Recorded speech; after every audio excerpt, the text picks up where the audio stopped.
Hello, everyone. We're just going to give people a couple more minutes to roll in.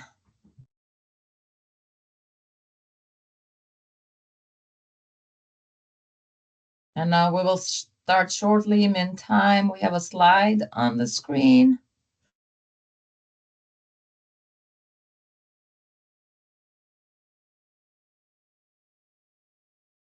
All right. You want me to get started, Silvana, or you want to? Yes, please. Okay.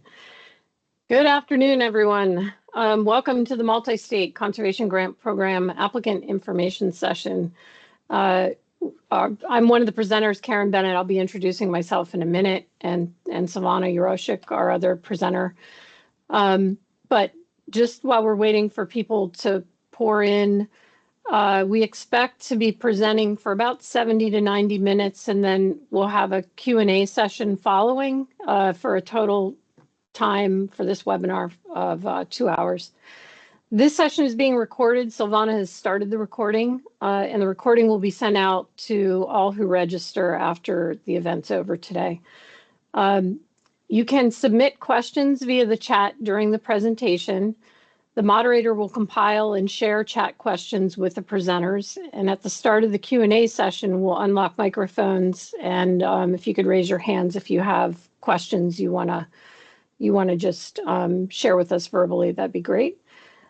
Questions not addressed during the session will be answered afterward and shared along with the PowerPoint. And Silvana is compiling a frequently asked questions document so that we'll hopefully add some additional questions to that before that's posted. And then all reference links and resources will be included in the PowerPoint. We have many hyperlinks that are in the PowerPoint, and when you receive the PDF version of the PowerPoint, you'll be able to use those links as well. Okay, so again, this is the Multi-State Conservation Grant Program Applicant Information Session. Next slide. And I am one of your presenters. My name is Karen Bennett. I'm the Multi-State Conservation Grant Coordinator. I'm also a fish and wildlife biologist with the Office of Conservation Investment in the U.S. Fish and Wildlife Service. Silvana? Hi, my name is Silvana Yoroshik. For you that don't know me, I work for the Association of Fish and Wildlife Agency, and I am the program manager for the Multi-State Conservation Grant Program at AFWA, and me and Karen will be going through this presentation together today. I am so sorry for I've come up with some cold or cough or so, I don't know. So sorry if I get these attacks in the middle of the presentation, but I'll try to let Karen take most of it. Yeah, we'll be passing it back and forth where we can or where it makes sense to. So bear with us. So I first just want to go quickly over the agenda. We're going to start with some background information on the Multi-State Conservation Grant Program, the purpose of the program, how it's administered, the funding source, and some quick facts about prior years' projects that have been funded. And then we'll talk about the multi-state process for this year. We say 2026 because we are currently accepting applications for grants that will be awarded for calendar year 2026. We'll talk about eligibility in a variety of different forms, elements that are required as part of your proposal, the project statement requirements, the budget requirements, and then we'll talk about the application review process and timeline for what you can expect. And then additional resources that you might want to consult with. And if we don't have time for the resources as we get toward the end, we may just quickly go over those. But again, you'll have the PowerPoint and you'll be able to explore those resources on your own. And then again, the Q&A. Next slide. Okay, so the purpose of the Multi-State Conservation Grant Program, and this is right out of the law, to fund projects that address regional or national priority needs of state fish and wildlife agencies and their partners that are beyond the scale and scope and capabilities of a single state. So we want you to keep that in mind. There are other things that are going to drive what an eligible project is, but in an overarching sense, this is the purpose of the program, and proposals need to submit or need to support this purpose. Next slide.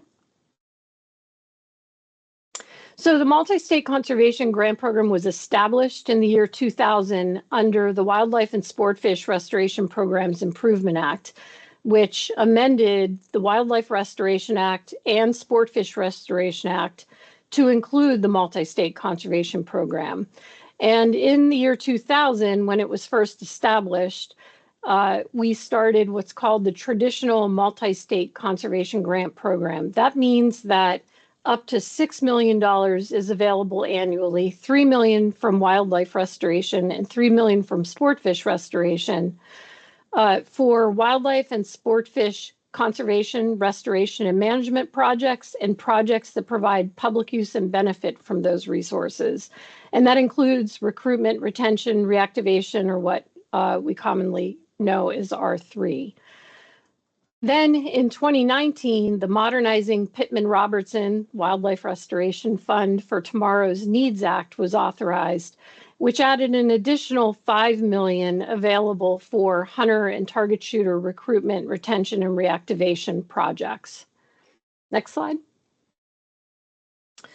And I should mention in total, if you can do simple math, that's $11 million annually that's available. So where does that funding source come from? Again, I mentioned that there's funding made available under the Wildlife Restoration Act and under the Sportfish Restoration Act. Under the Wildlife Restoration Act, funding is derived from an excise tax paid by manufacturers on firearms, ammunition, and archery.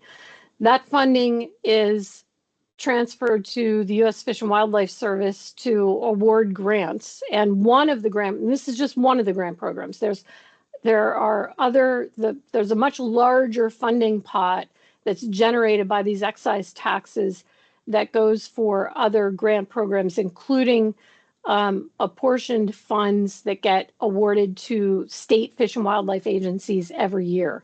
But for the multi-state program, again, the law states that there will be $3 million under wildlife restoration for traditional multi-state projects. And then there'll be an additional $5 million under wildlife restoration for R3 multi-state projects focused on hunter and target shooter recruitment, reactivation, and retention. Under the Sportfish Restoration Act, the funding is derived from an excise tax that's paid by manufacturers of fishing equipment, and also a tax, a portion of the tax on motorboat fuel. And then there's also an import duty on tackle and pleasure boats and yachts that feed into the fund. And then $3 million again is set aside for traditional multi-state conservation grant program sportfish restoration projects, but that also includes fishing R3 projects. If you want to learn more about the excise tax and the items that are taxed, you can visit Partner with a Payer. Those are hyperlinks down at the bottom of the screen. And there is a relatively new document, PDF that you can download called Items Taxed to Support Wildlife and Sportfish Restoration Funding in the United States. So that's a great resource and interesting to check out. Encourage you to do so. Next slide. Okay, so the Multi-State Conservation Grant Program, even though these are federal funds, in the law, in the Wildlife Restoration Act and Sportfish Restoration Act, it does state that the Association of Fish and Wildlife Agencies will work cooperatively with the U.S. Fish and Wildlife Service to administer the grant process. So that's why Silvana and I are here today, and that's why some of the things that you're going to see in terms of the application process look a little different than they would compared to a standard federal grant program where funding is advertised or posted through a notice of funding opportunity. In this case, AFWA develops and updates strategic priorities that define the projects that we're seeking funding for through multi-state conservation grant programs, and they do that in consultation with state agencies, conservation partners, and the industries that are paying into the excise tax. The U.S. Fish and Wildlife Service publishes the Notice of Funding Opportunity, so that's what many of you may have already seen. AFWA then solicits grant proposals that address the annual strategic priorities, and they select projects that best address the priorities. AFWA is coordinating the technical review teams that will look at all the proposals that are submitted, and we'll talk about that process as well. AFWA then submits a recommended list of priority projects to the U.S. Fish and Wildlife Service for director's approval. So there's some scoring, ranking going on, voting on proposals, and ultimately that list winds up with the service. The director needs to review that list, and then yours truly from the U.S. Fish and Wildlife Service completes compliance review, that just absolutely ensuring everything is eligible that's being proposed and that there are allowable costs included, compliance with environmental regulations and executive orders. That's the part that I handle with a team of folks here in the Office of Conservation Investment. So we're reviewing the applications, issuing the awards, and managing and monitoring grants that are funded. Next slide. Savannah, do you want to take this? Yeah, I'll just take just a few quick facts about the multi-state grants. Since 2000, over 650 grants have been awarded, and that kind of adds up to $170 million. We usually award the Fish and Wildlife Service awards about 45 to 55 grants per year. Typical range, to have an idea when you put together those budgets for traditional multi-state grants, is between $50,000 and $350,000. And then for the R3, it's about between $100,000 and $1 million. It's 100% federal funds, so no matching or cost sharing. If you have partnership funds, or you want to put funding in there, then you are more than welcome to do that, but you are going to just only talk about that in your project narrative. The performance period is January 1st through December 31st, with few exceptions probably this year, but in general, that's the performance period. And we can move to the next slide.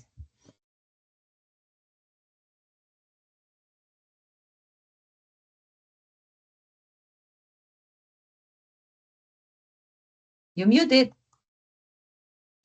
Thank you. We'll then launch into the application requirements and process. Next slide.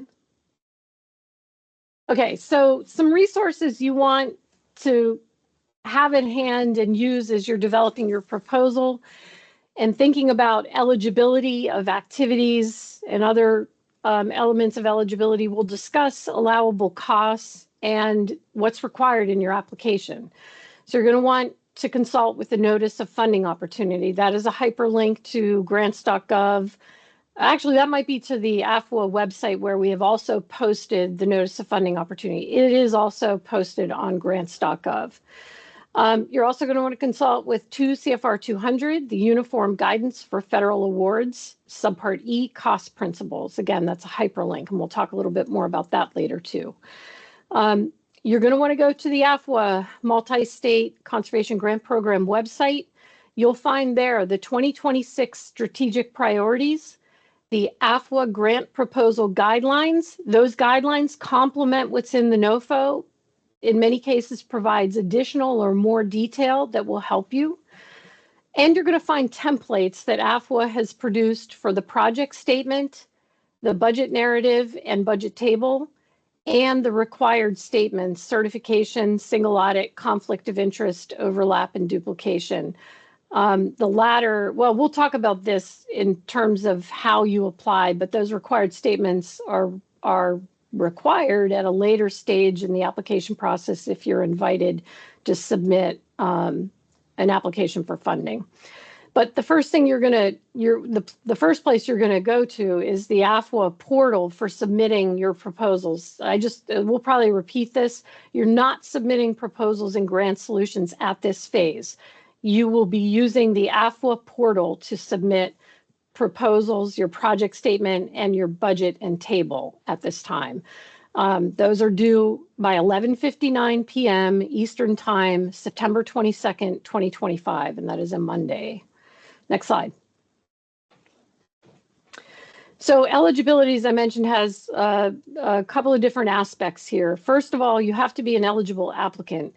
Eligible applicants are a state or group of states, nonprofit organizations, public institutions of higher education, and the U.S. Fish and Wildlife Service for the purpose of carrying out the National Survey of Fishing, Hunting, and Wildlife Associated Recreation.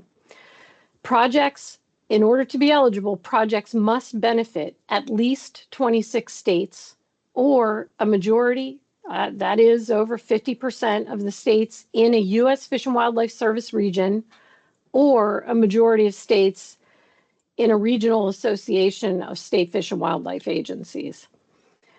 Your project must also address one of the multi-state strategic priorities, which we'll review. Your proposal must also address species that are eligible and activities that are eligible. We'll review that. And then finally, in order to be funded or considered for funding, your project must appear on the priority list of projects that AFWA submits and recommends to the U.S. Fish and Wildlife Service Director for review and approval. Next slide. So as I mentioned, this year there are 4 strategic priority areas. You'll see them here, and then I'm just going to hop to the next slide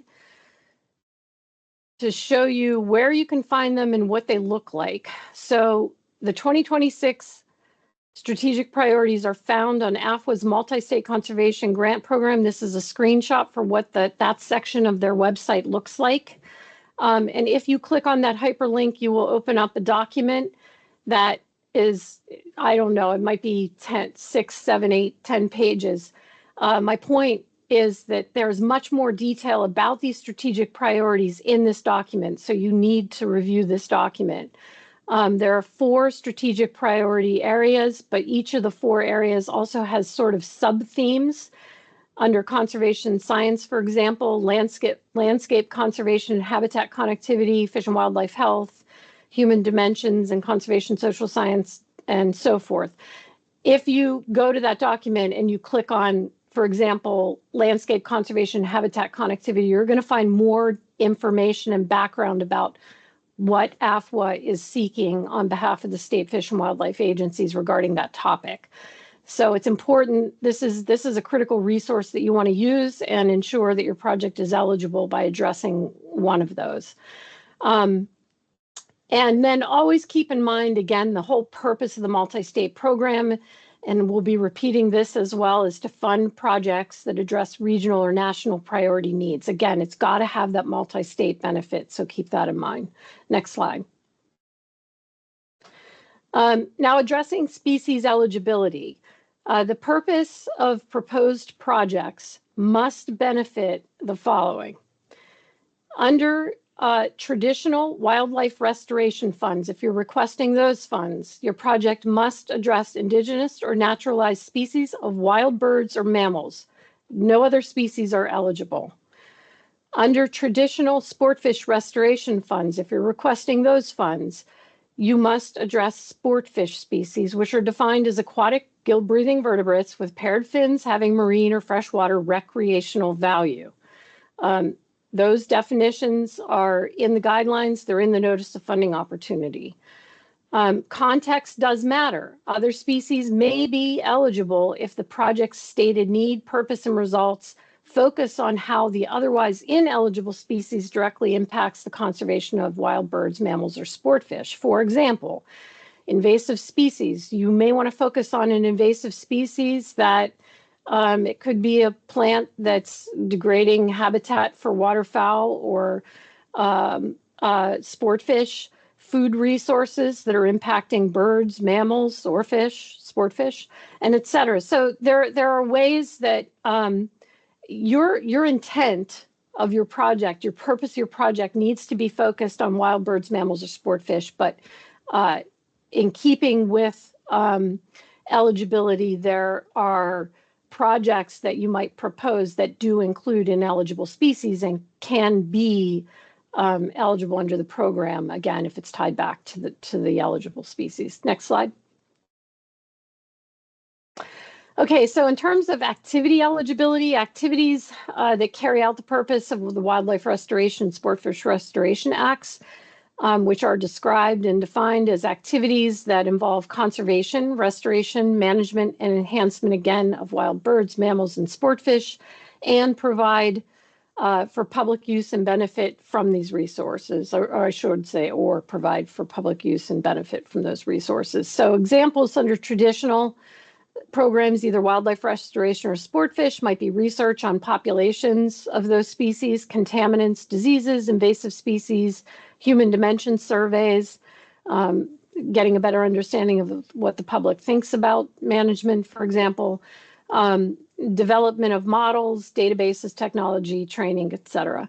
Under the R3 funding programs or funding under the R3 opportunity, funding or activities that are eligible include research on barriers, attitudes, participation, effectiveness, marketing projects involving social media, mentoring, templates, etc. So just this includes but not limited to. So yeah, you can go to the next slide, please. All right, so what about, we get questions about education and outreach. Well, if you consult the Act, what's eligible is educating hunters under the Wildlife Restoration Act, I should say. Educating hunters and archers in skills, knowledge, and developing responsible attitudes is eligible. R3 projects and activities involving outreach, communication, events, marketing, as I described, that's also eligible. And projects that inform, translate, or otherwise offer technical assistance directly in support of findings or accomplishments that states are achieving under the Wildlife Restoration Act are eligible. What's not eligible are general education programs about wildlife or general wildlife conservation. That's not an eligible activity, and wildlife viewing is not an eligible activity. Under the Sportfish Restoration Act, enhancing the public's understanding of water resources, aquatic life forms, and sport fishing, and developing responsible attitudes toward the aquatic environment are all eligible activities. And of course, R3 fishing activities are eligible under the traditional sport fish restoration funding. Next slide. Again, continuing on in the theme of what's ineligible, public relations that promote a state fish and wildlife agency or the applicant organization or any organization generally, that is not eligible. Again, I touched upon the education and outreach. Revenue generation is the primary purpose, including all processes and procedures directly related to licensing or the sale or issuance of licenses, permits, and registrations. That is not eligible. However, you can use the number of licenses, permits, registrations that are issued as a measure or to track trends in participation in fishing or hunting. I don't know why I left that out. Hunting. So please keep that in mind. And it does matter how you describe that. And the number of licenses is more reflective of people who are participating rather than using dollar amounts generated by those programs. Also ineligible is establishment of laws and regulations. But again, as relevant to R3 in particular, you can publish and disseminate regulations that are issued by states to help people understand what the laws are, where they can hunt, what the bag limits are, et cetera, to help remove barriers to participation and help increase comfort and knowledge and familiarity with laws and regulations. You cannot use grant funds for law enforcement activities, and you cannot promote opposition to regulated taking of fish or hunting or trapping of wildlife. General wildlife damage control is also not eligible. And land for multi-state conservation grants, land and construction or renovation of infrastructure is not eligible because you generally cannot demonstrate a multi-state benefit through those types of projects. So those are generally not eligible for multi-state funding. Next slide. And also, as a reminder to all applicants, you must become familiar with, and your applications must be in compliance with current presidential and Department of the Interior Secretary's orders. We have links to both of those there. That is something we will be looking at when you submit your application. So be sure that you're familiar with those and your applications are in compliance. Next slide. Silvana, you want to jump in on the timeline? Yes, I'll jump in on that. So this is a timeline for this year. This is not our typical timeline, given that the NOFA was approved 4 months, delayed for 4 months. We needed to kind of like try to figure out how to get those grants out of the door as soon as we can. So as Karen mentioned, the deadline for the proposals will be September 22, and they're only going to the AFWA portal. At the end of the presentation, we'll just go through that for a couple minutes. No proposals will be submitted in the grant solutions at that point, although we kind of check because some do, and we want to make sure we have covered all the grounds. In September, AFWA and the CI review the proposals for eligibility, and also, as Karen mentioned, for the presidential orders and the DOI secretary orders as well. October, November, those proposals that are eligible move to the technical review teams, which review those grants and rank them, and also National Grants Committee and the OCI does a second review on those proposals.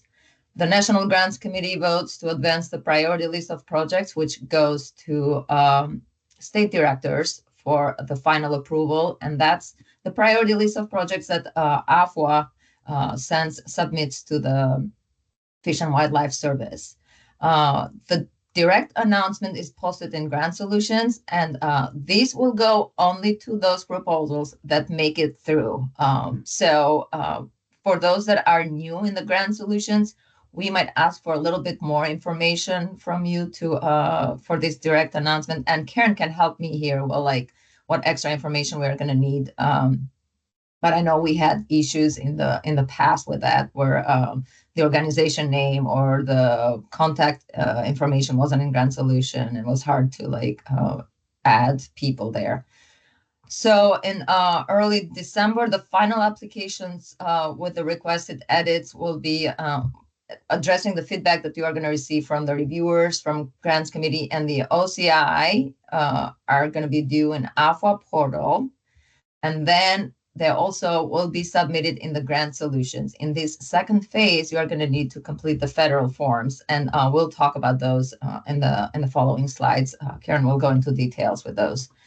And after that, the Fish and Wildlife Service takes over, and they review and award the grants. So once AFWA sends those that priority list to the Fish and Wildlife Service, if you have any questions about budgets, reports, changing PIs, all these related questions, they all go to Karen. And before that, you can contact me, and you can get your answers. Karen, do you want to add something for the direct announcement here? Or we are going to cover that in a following slides, I think. We might cover that and follow in the other slides. Yep.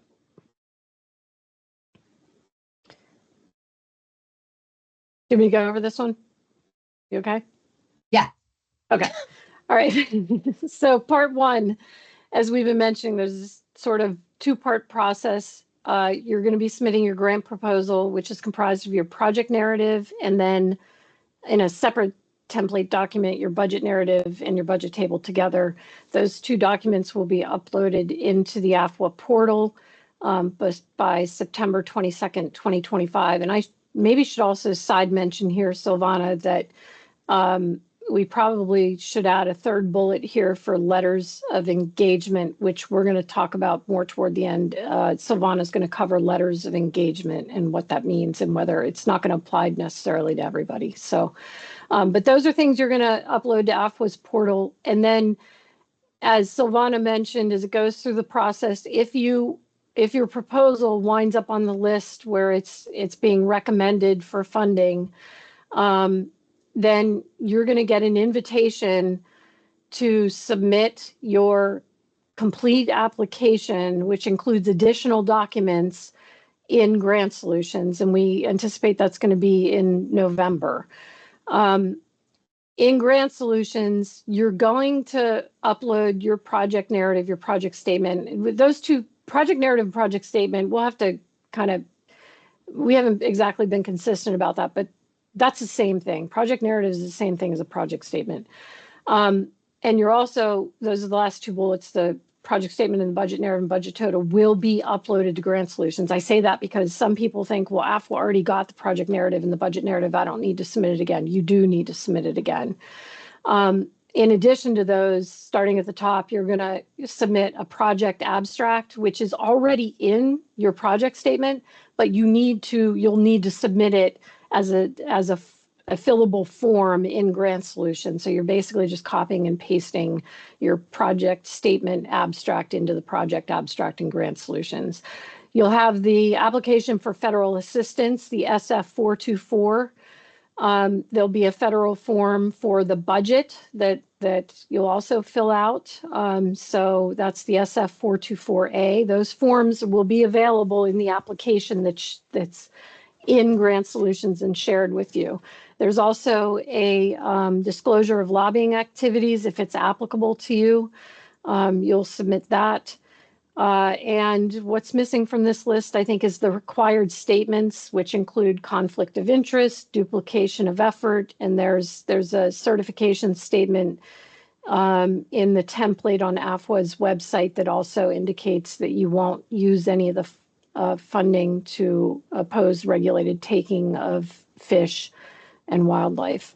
And I think there's a single audit statement in there. So you'll find all that. Silvana, just a note, we should update this slide before we send it out. I didn't realize those things were missing from there. What Silvana was talking about is if you have never applied for a multi-state grant before, or maybe if you've never used Grant Solutions before and you don't have, your organization does not have a Grant Solutions registration or account, I won't be able to add you to the directed announcement if you're selected for funding. So I need to know exactly how your organization appears in Grant Solutions, or as we'll talk a little bit later about what registrations are required, you're going to have to make sure that's done, that you submit a registration and that it's approved so I can find you.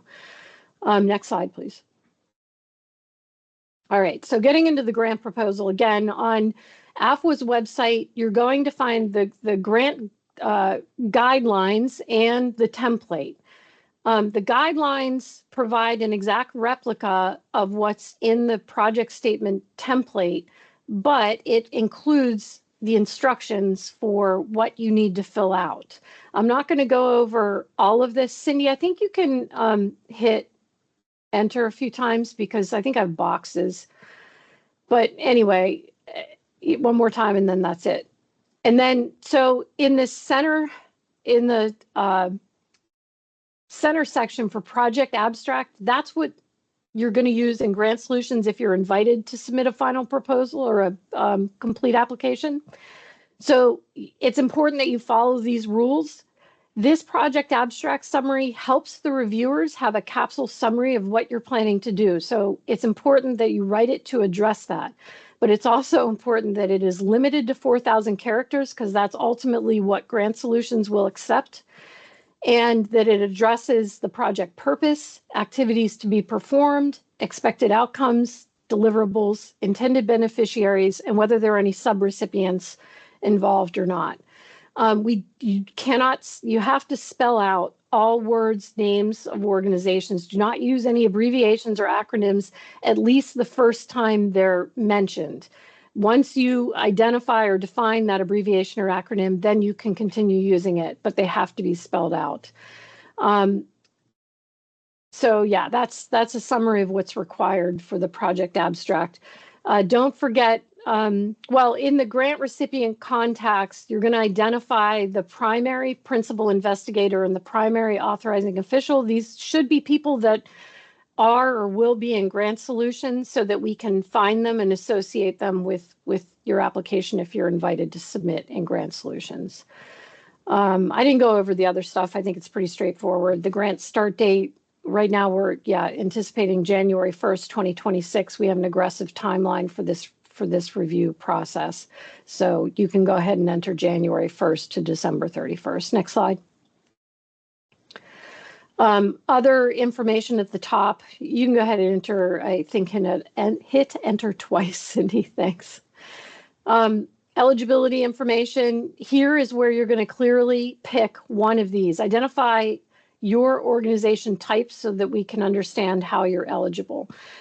Beneficiary information, that's about the multi-state benefit. So identify which of these options your project benefits. It's at least 26 states. You'll want to use the abbreviations of the states that are involved.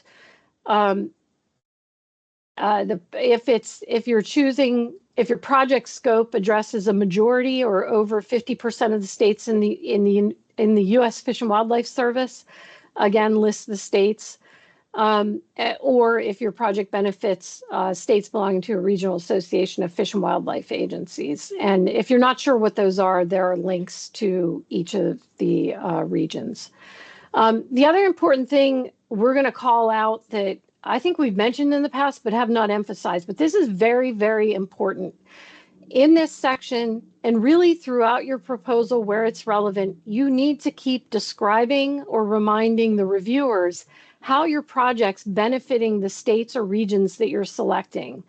Oftentimes, this can feel like a box you're checking, but the true intent and purpose of this whole program is that multi-state benefit.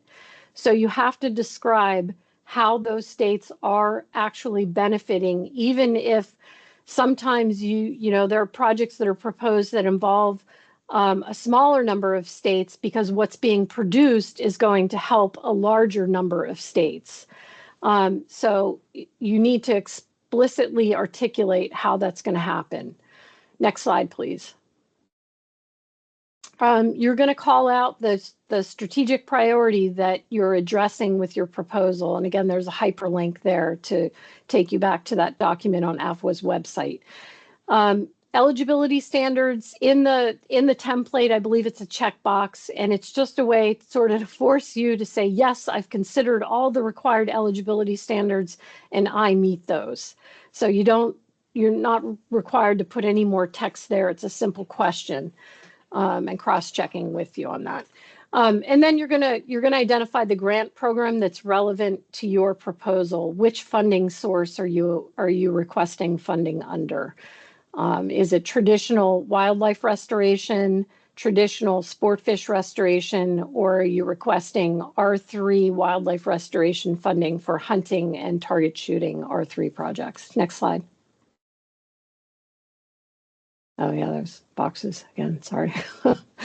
Okay, so the rest of the project statement document is the actual meat of your proposal. So there are 10 sections listed here. We're gonna, I think in 4 slides we'll go over what's required content. And actually I'll start off with some tips. Next slide. So a couple of tips. Well, first we'll go to, again, consult with the grant guidelines. There are 2 pages in the grant guidelines that describe what I'm about to summarize for you. So you can use these 2 pages on one screen while you're writing your proposal on the other and just make sure you're addressing the required content. Available, again, on the AFWA's multi-state website. Next slide. Now we'll jump into some tips. So overall, for your project statement, you're going to use the template, use the guidelines. Clarity is key. You want to Be concise, but you want to provide a sufficient level of detail that we can determine your eligibility, your project's eligibility. We can assess whether the activities you're proposing are appropriate and realistic in the time frame allotted. And then the reviewers are going to be scoring your proposal. So they're going to be looking for certain information that supports their ability to assign a certain score to your proposal for the different scoring criteria. And in terms of level of detail, if your project is funded, I also need sufficient information so that I can ensure your project is in compliance with the National Environmental Policy Act, the Endangered Species Act, and the National Historic Preservation Act. And again, just remember the scoring details. You're going to find a lot more detail about how you can earn a certain level of points under each scoring criteria. So please go check out the detailed scoring criteria that are found on AFWA's multi-state website. Next slide. So for your needs statement, you're going to describe the specific need or challenge that your proposal is addressing. Why is your project necessary?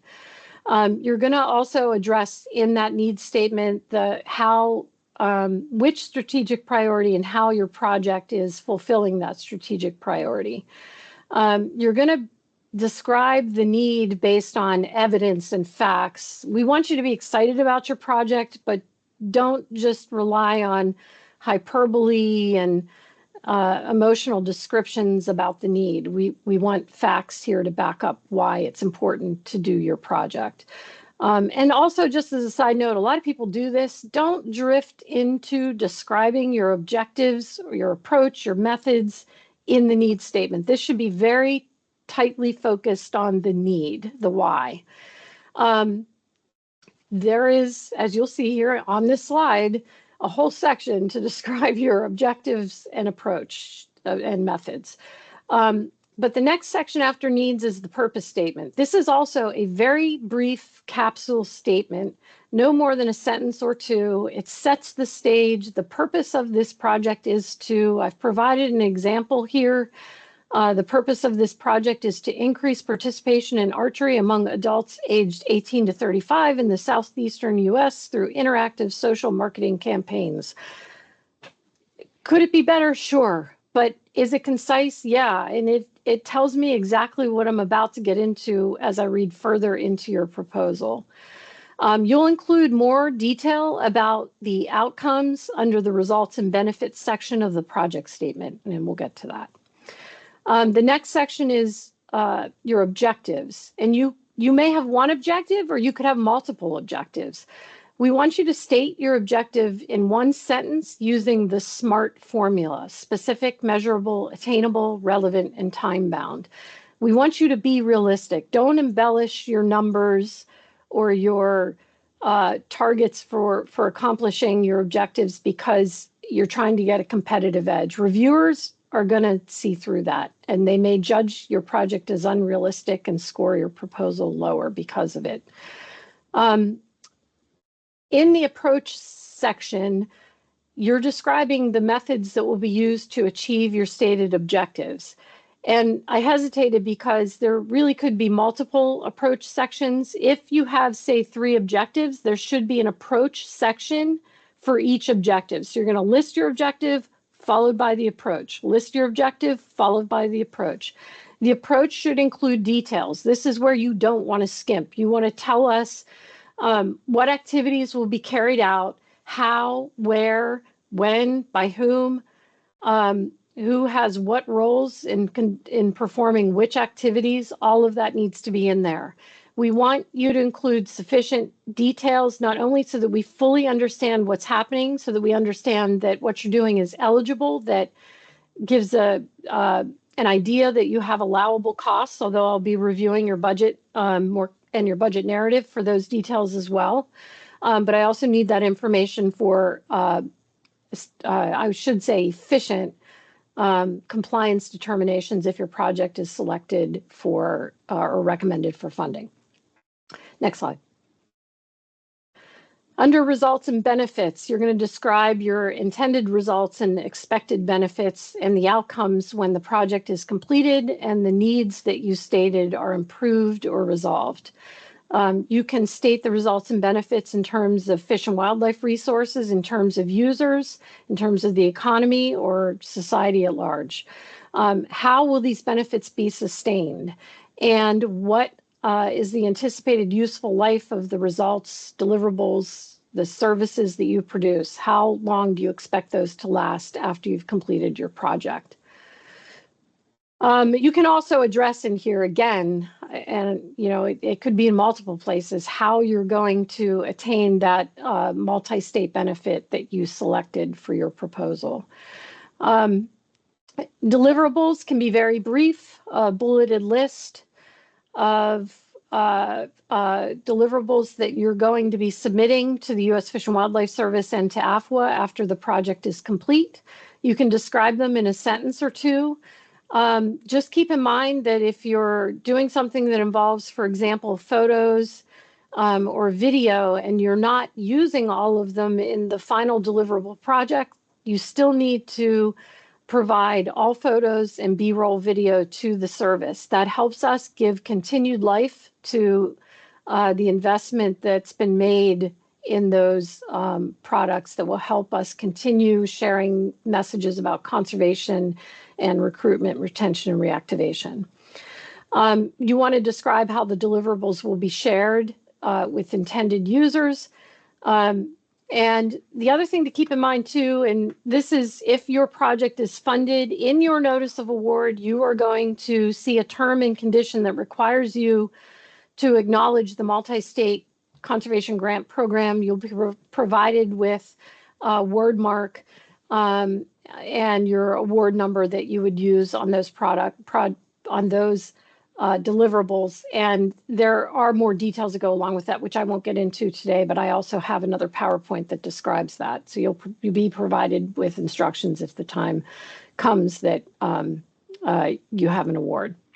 Okay, so then the next section in the project statement is timeline. This is a place where you're going to provide a project schedule. You're going to identify major tasks and activity milestones, when those deliverables will be ready. This helps demonstrate the feasibility of your project within the time frame that's being proposed. It doesn't have to be lengthy. It can be presented as a chart or a bulleted list. Next slide. There is a section called monitoring. This is where you're going to describe how you'll track the project's progress within the timeline that you've proposed.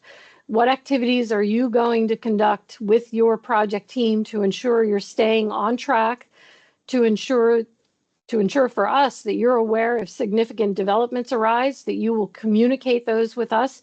They could be positive, significant developments, like you're finishing much earlier than expected or way under budget, or they could be adverse conditions like delays or problems or parts of the project that you're unable to complete. Those need to be communicated as soon as possible and do not wait for the required reporting times. So you'll address things like that under the monitoring section. Different this year is there is a separate evaluation section. The evaluation section is where you'll describe how you'll assess the effectiveness of project outputs and deliverables in achieving the project outcomes. The project outcomes are the things that you expect to impact. So if you're planning on increasing participation in archery, how will you determine if that's happening? And how will you determine if the geographic scope that you intended to have a benefit for is being achieved? So keep that.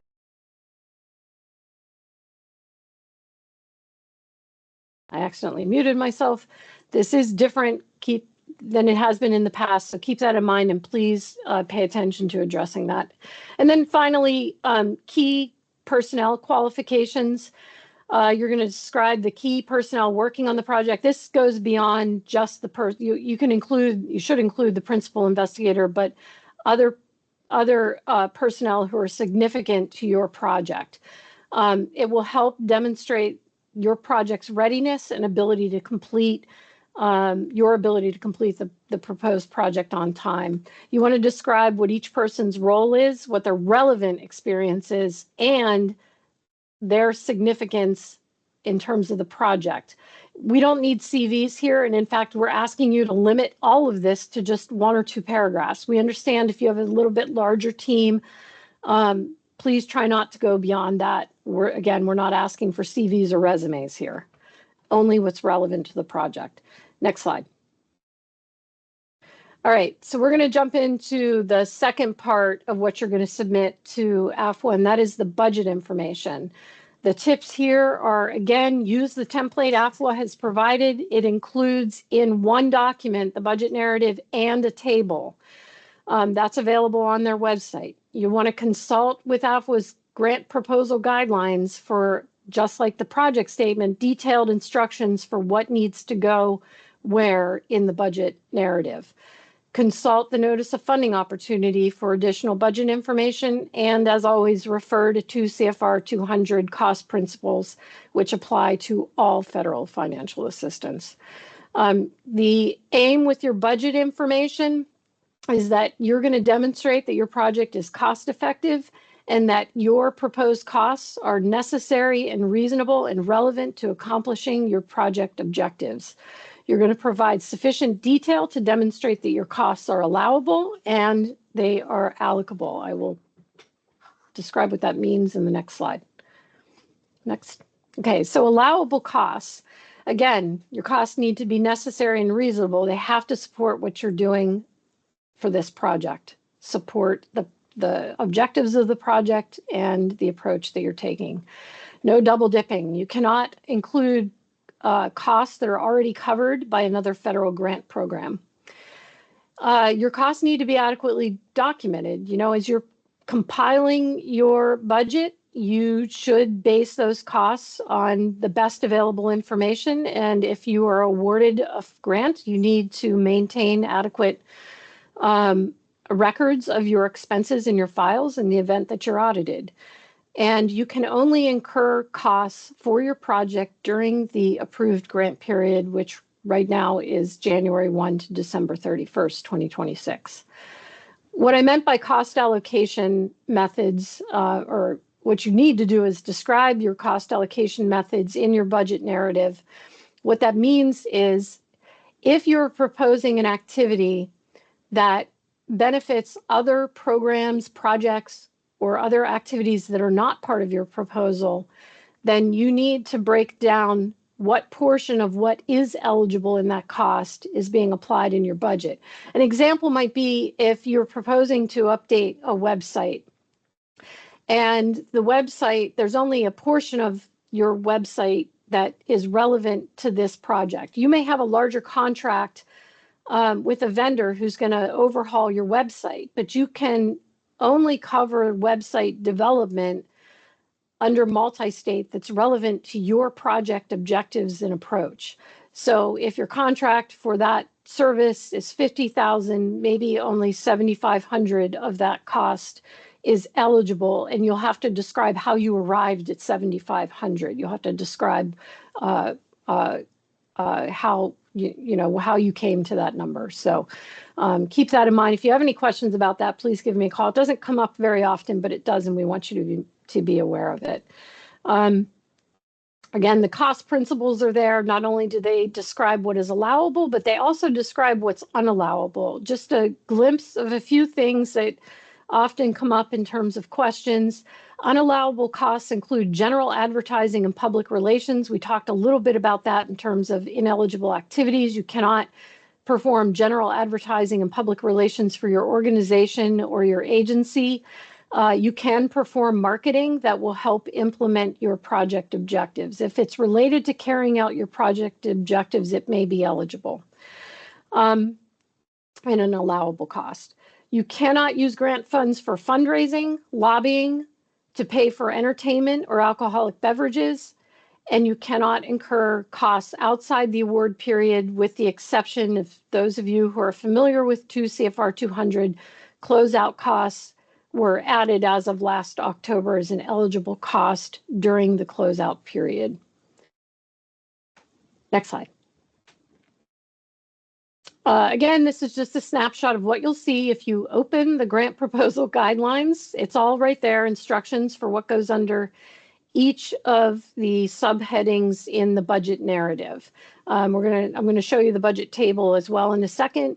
We do want you to use this proposal, and if one of these categories doesn't apply, for example, you're not planning on purchasing any equipment, do not delete it. Just say not applicable so that we know that you've considered that. There are times I read proposals and I look at something and think, for example, travel. Someone might forget to put travel, but then they talk in their approach about how they're going to meetings or workshops. And so then I have to stop and get clarification that slows the process down. So please address each one of those in the template. Next slide.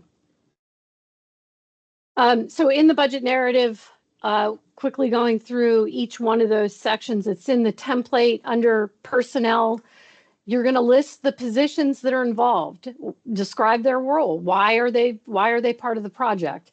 Include their salary or wages and the percent of time that they're spending on the project. That helps us sort of back calculate or understand what comprises the number you place on the personnel line in the budget. And that's true for all of these budget narrative descriptions. Fringe, identify your organization's approved fringe rate, describe what's included in that rate. You don't have to give us a copy of your fringe rate, your approved fringe rate agreement, but you do have to describe it. Travel, you're only including you as an applicant, your organization's employees only here. You're not including anybody else who is not an employee of your organization. Who is traveling? Why are they traveling? What role? How does it support the project objectives? Where are they going? Include costs comprising include the costs that comprise your travel estimates. Does it include lodging, per diem, airfare, and so forth? If you are including equipment, equipment is defined as items that have a useful life greater than 1 year and a per unit cost equal to or exceeding the lesser of your organization's established capitalization level or $10,000. So some organizations may consider equipment having a greater than 1 year useful life and $5,000 value. If you don't have a policy that defines that, then the federal definition is greater than 1 year useful life and per unit cost of $10,000 or more. Supplies are items that basically don't meet the definition of equipment. Computing devices may fall into this category. That sometimes confuses people. Again, these definitions are coming out of 2 CFR 200.1 definitions. So you can consult with that if you don't remember or want to cross-check what's in here. Under contractual services, you're going to list and describe each contractual service that you anticipate engaging in. You're not going to list subawards here. Subawards are different. They are handled differently. They will go under the next category on the budget, in the budget, and that is called other. Other is the catch-all. Other should include any subawards like contractual services. You're going to list each subaward, describe what that subaward is for, what the purpose is, and the estimated costs for each subaward. You're going to include participant support costs here if they apply to your project. Participant support costs are defined in 2 CFR 200, include things like stipends, participant travel. So if you're holding a workshop and as an incentive to get people there, you are offering to cover travel with your grant funding, you would put those travel costs here, not under travel, the other travel. Registration fees, any printing or conference rental, facility rental costs, training costs, you would list and describe those here in the budget narrative. Indirect costs, we're going to talk about in a couple of slides next, but here you're going to, in the narrative, you're going to describe what your organization's indirect cost rate is. Do you have a NICRA or a negotiated indirect cost rate agreement approved by a federal agency, or are you using the de minimis, which is defined in 2 CFR 200 as up to 15%? So we want you to identify which rate, and the actual rate that you are using, and include a description of the base cost, which if you are using your NICRA, your base costs are described in your negotiated cost rate agreement. If you're using de minimis, then you're using the modified total direct costs, and those are defined in 2 CFR 200. Program income doesn't come up very often, but it does. There are times that you are earning income incidental to the purpose of your project. For example, if you are charging a registration fee to participants and they are paying the fee to you for a workshop that is primarily covered with grant funds, then that is program income. And you need to report that, and you need to use that program income to offset costs for the grant, or you need to add that program income to pay for things that will accomplish the grant objectives. Next slide. Just to comment on the whole contractor versus subrecipient determination, this is important for you to think about and consider as you're putting your budgets together. It is your responsibility as an applicant to determine if the relationship you have with other parties that you are working with and paying funding, grant funding to, are they a contractor or are they a subrecipient? There are guidelines in 2 CFR 200-331 that lists characteristics. I actually have them included here in the slide. The reason it matters, particularly for the budget, is because it can affect your indirect calculation, your indirect cost calculation, and I will show that in a couple of slides. But the important thing to remember is that the substance and purpose of the relationship you have with this other party is more important than the form of the agreement. If you have a document that says contract at the top, that doesn't make it a contract in 2 CFR 200-331. What matters is the relationship that you have with that other party. So a contractor would be somebody that could care less that you have a grant. They don't even know you have a grant, but you need their services, for example, web content development, that they offer to many vendors on the open market. And they're just providing that service to you. It's a one and done, and they're in, they're out. They've done their work. Yes, it supports the grant, but it helps you achieve your grant objectives. A subrecipient is someone who's involved with your grant. They are carrying out the project objectives for you or with you, directly with you. If they're sitting at the table and they're being paid grant funding to make decisions, to carry out the project objectives, they are as responsible as you are for the federal grant terms and conditions. So keep that in mind. If you have questions about it, I'd be happy to answer it. I've presented training on this topic specifically. I have a PowerPoint for it, like 12 slides or whatever. I'd be happy to share it. But you need to keep that documentation for how you determined whether each vendor or entity was a subrecipient or a contractor in your files. You can describe it to me if you want to in the narrative, but it's important that you keep them with your files in case you're audited. Next slide. Okay, and then just if you are getting into a subrecipient situation, there's 5 steps here. First, we talked about is the determination process. If you are awarded a grant, there are steps 2 to 5 that you're going to have to follow. Just be aware of that. Not going through those today, but those are available for your reference if you want to understand what you're getting into. Next slide, please. All right, so indirect costs. This is just a general overview for those who may or may not be familiar with what indirect costs are. They're essentially the expenses that your organization has for existing and doing business that are not readily identified with a particular grant, but are necessary for the operation of the organization.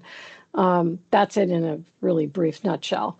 But again, I mentioned your organization could have a negotiated indirect cost rate agreement, which identifies a very specific rate. In the example on the right, I have highlighted in yellow under rate 29.21%.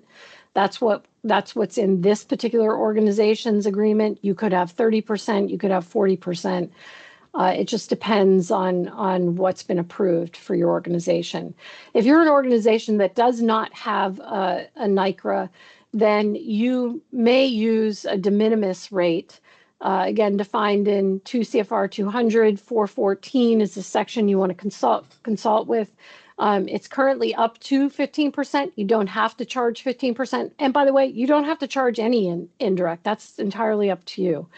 But if you are using de minimis, then you are limited to applying indirect, that percent that you opt to use up to 15%, only to the modified total direct costs, which is defined in 2 CFR 200.1 as direct salaries, wages, travel, supplies, contractual services. And again, getting back to my former point about subawards or subrecipients, only on the first 50,000 for each subaward. So if you have a $100,000 subaward, you can only apply your de minimis indirect on 50,000. If you have two subawards that are 100,000, you can charge indirect on 50,000 for the first one and 50,000 for the second one.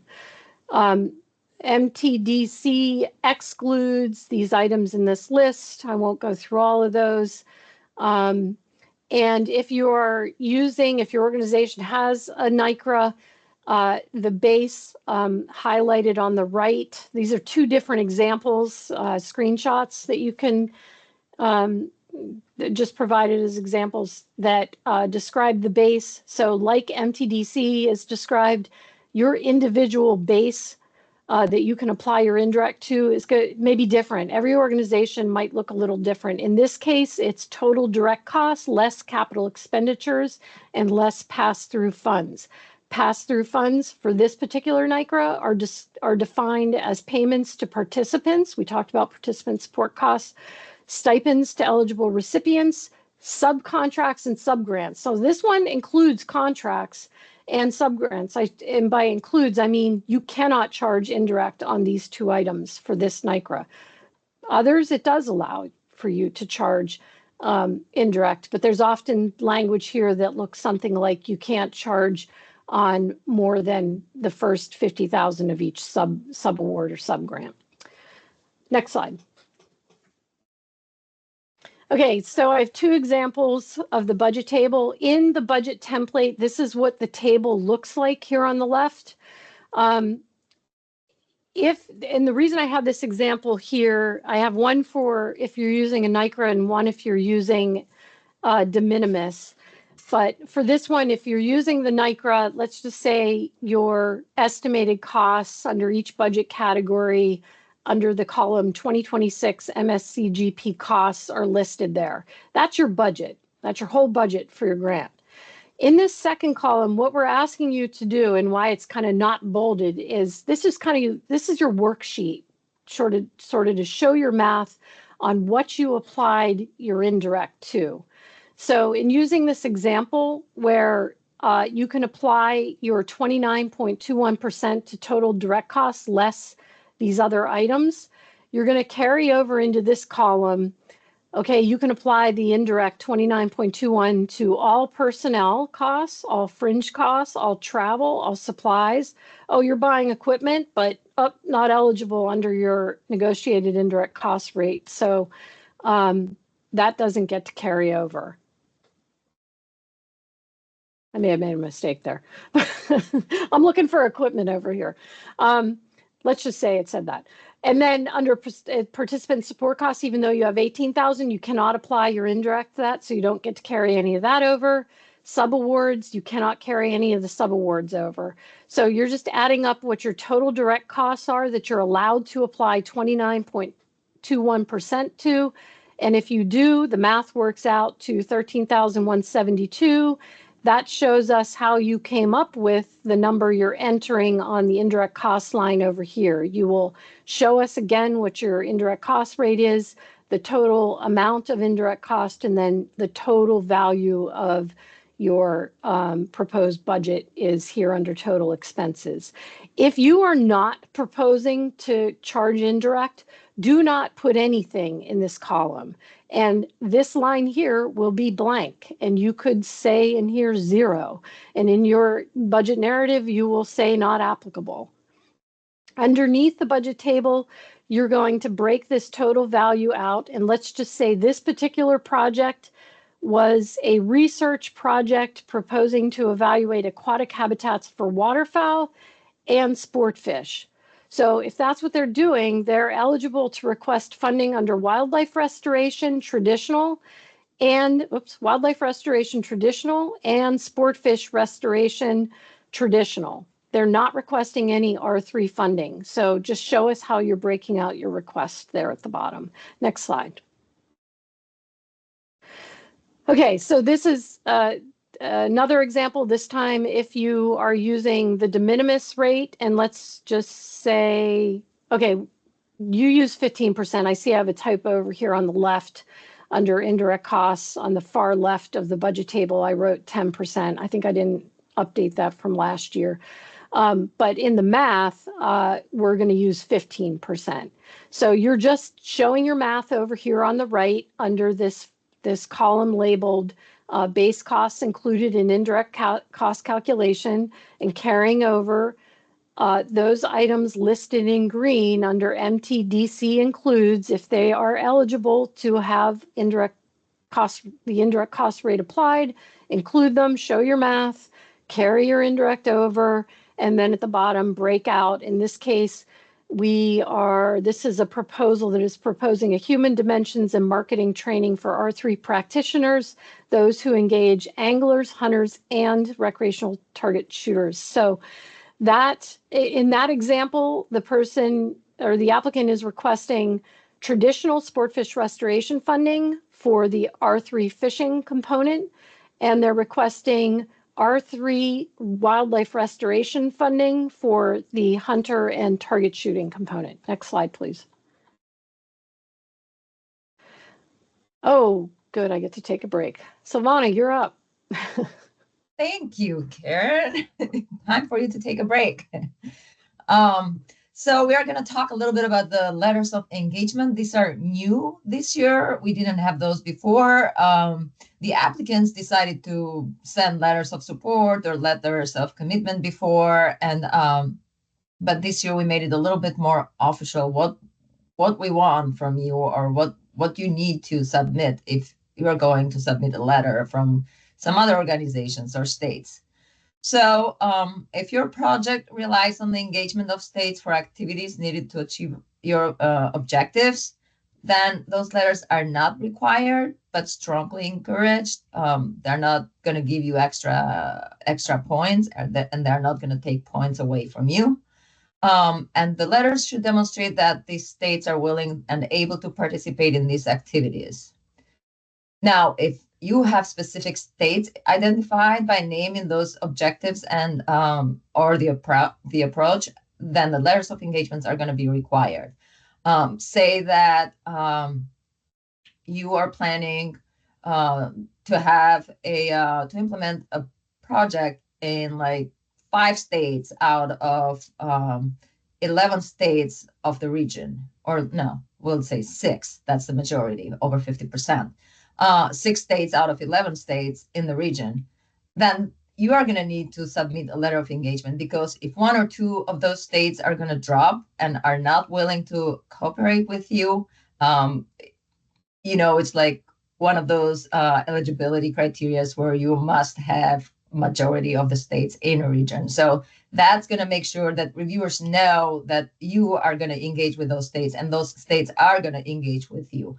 Another reason of those letters was because we kind of heard from some states that we don't know what happened with that multi-state conservation grant, but we received some requests from some organization, and they say they had received this grant and they wanted to come and work with us and implement that grant in our state, but we were never let known before, so we didn't want to work with them, and they're like just trying to figure out how this program works. So this is another reason why AFWA is trying to go with those letters of engagements as well.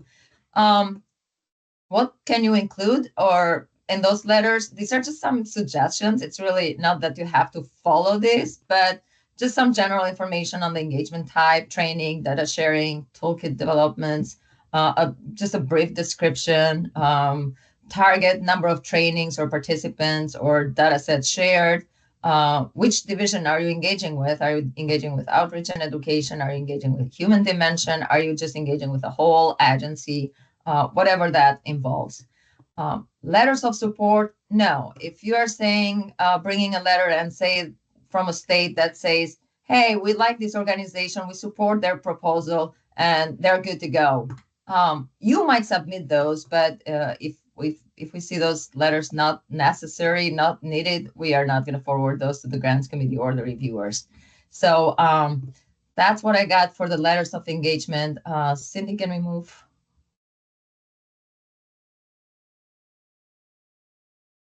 The proposal review process.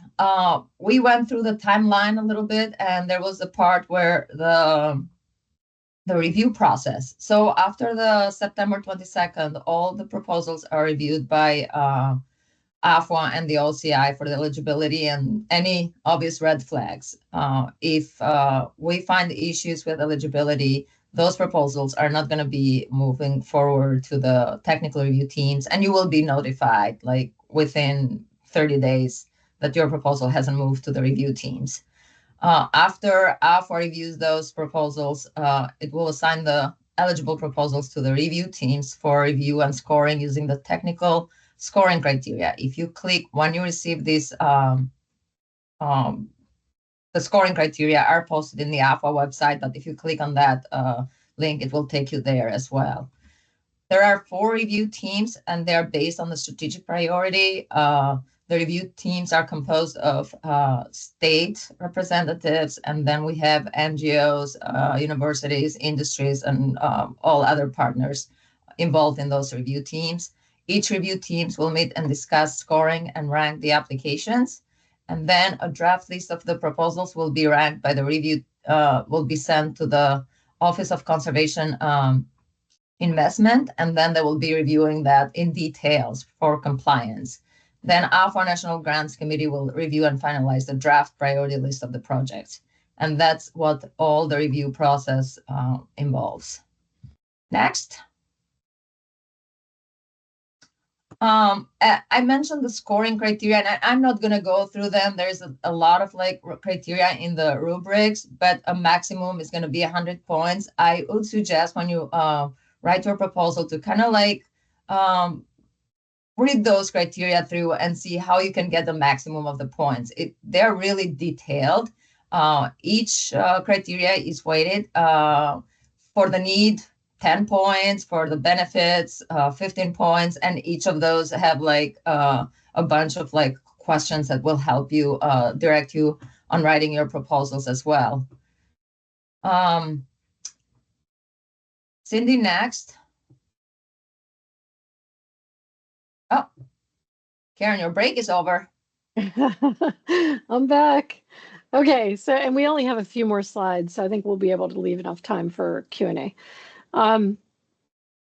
Required system registrations. So if you are invited to submit a complete application in Grant Solutions, first of all, you do need a Grant Solutions registration, and we'll get to that, but anyone who is doing business with the federal government needs to have a SAM.gov registration. That system will award, or that system will issue a unique entity identifier, which is important and actually critical for your application. You have to have that in order to apply in Grant Solutions.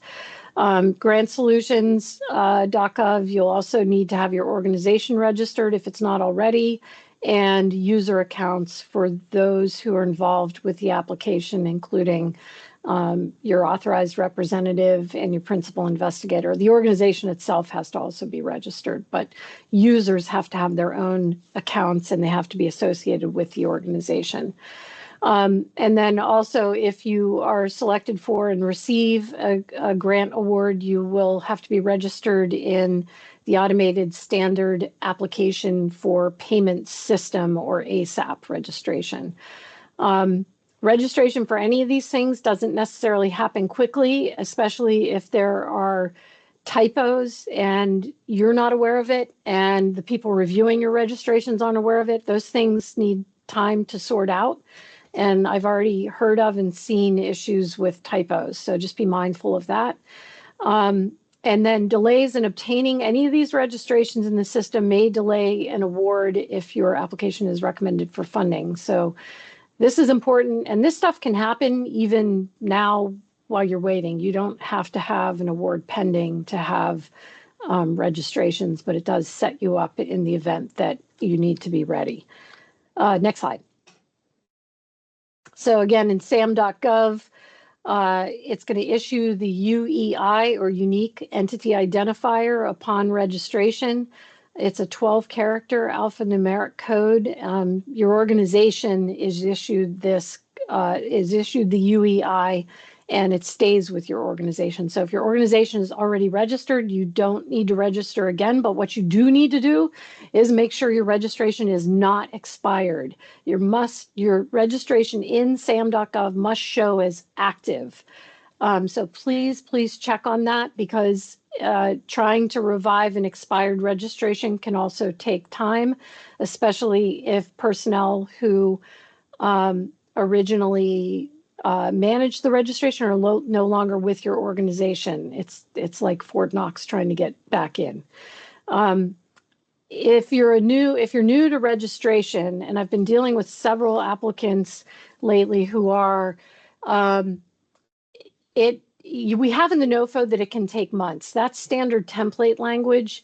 What I'm finding, and on sam.gov, it says it should take about 10 to 15 business days, but that's a general estimation and doesn't account for problems that may be encountered with the registration information you submit or system problems on the other side. We just can't guarantee. So it could take days to several weeks. It could take between 10 and 15 business days. Just don't know. So the sooner you start, the better. Next slide.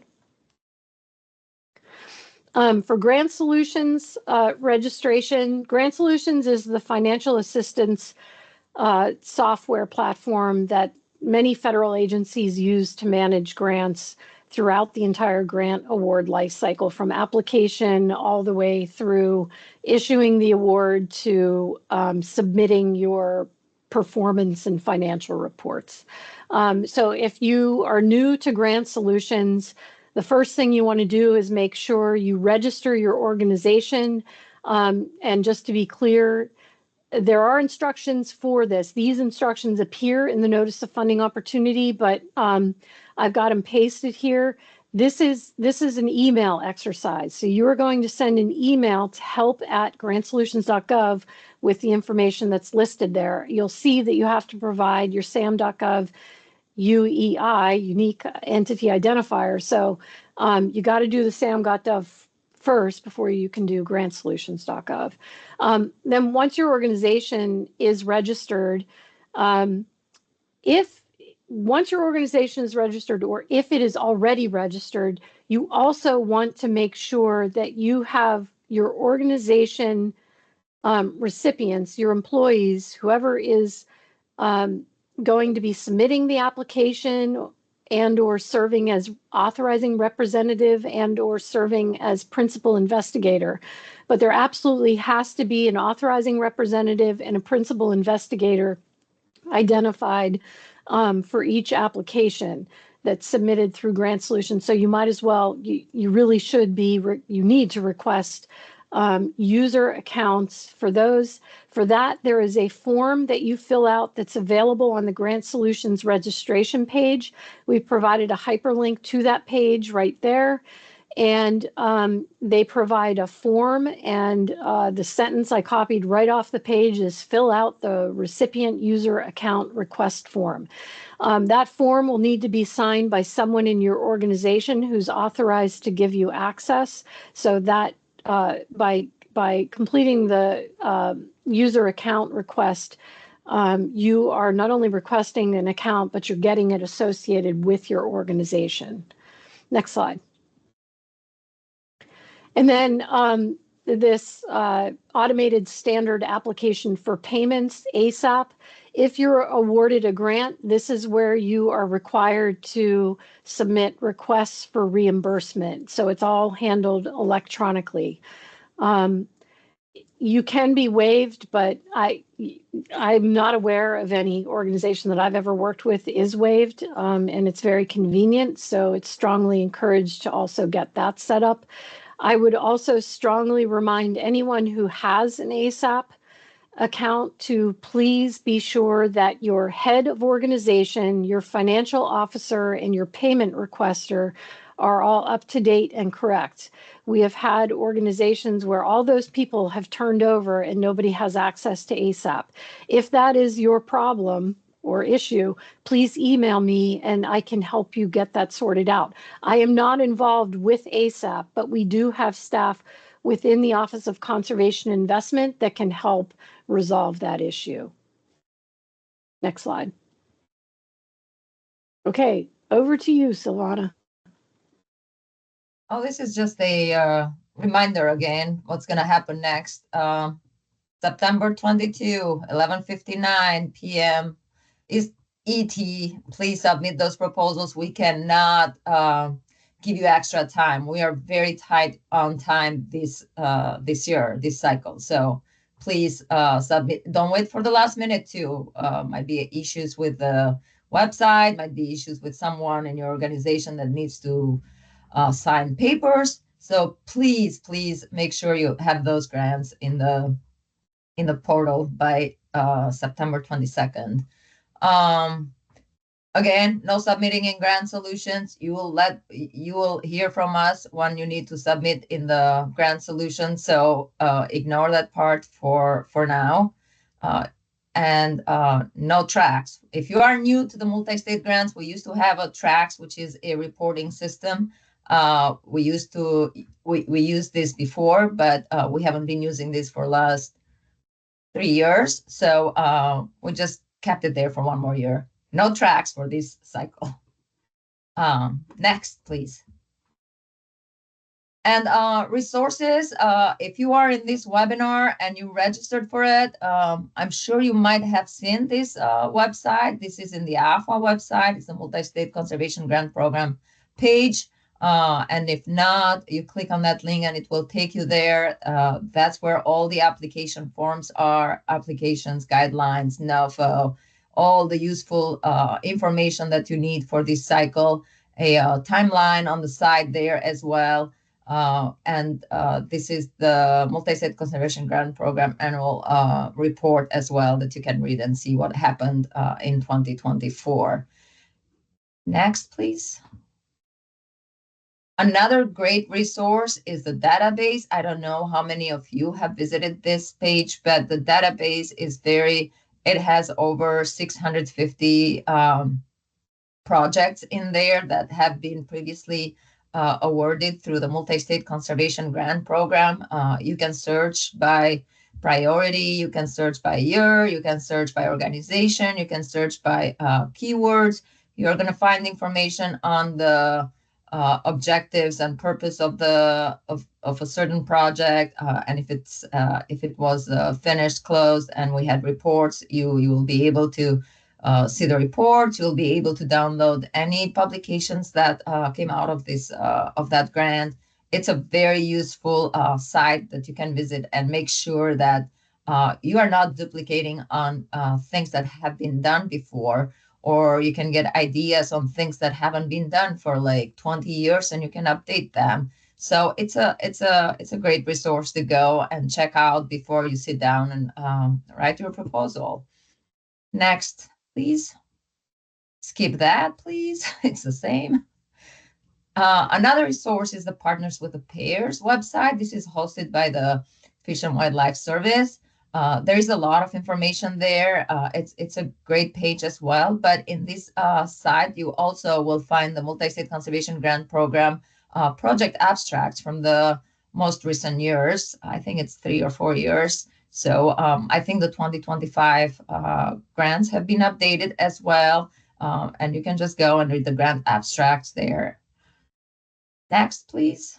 I think we're done. Yes. And if you have more questions, you better call Karen and Sivana. But I don't see any questions in the chat, which is like shocking. I think people just want to talk. But before we move to the questions, I want to go through the Alpha portal just pretty quick. Cindy, I'm gonna share my screen now.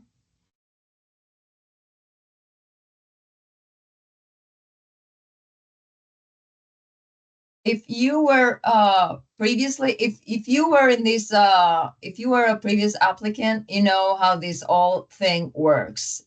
For you that are new, when you start and you register for the site, the first thing you're going to see is the eligibility, and it's going to ask you a bunch of questions. Now, if you are a for-profit organization and you are going to be applying with a nonprofit organization or a state or some eligible organization, you will need that organization to apply in this, to open an account in this portal.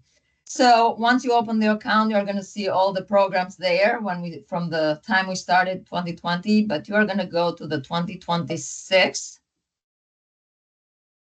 And then you're going to hit apply. You're going to put your name, your organization name, and then the project title, and then you're going to create an application. So the first part is grant proposal. I use this information to create a worksheet for reviewers and for me and for OCI. So all this information that you put here is like, it's really important.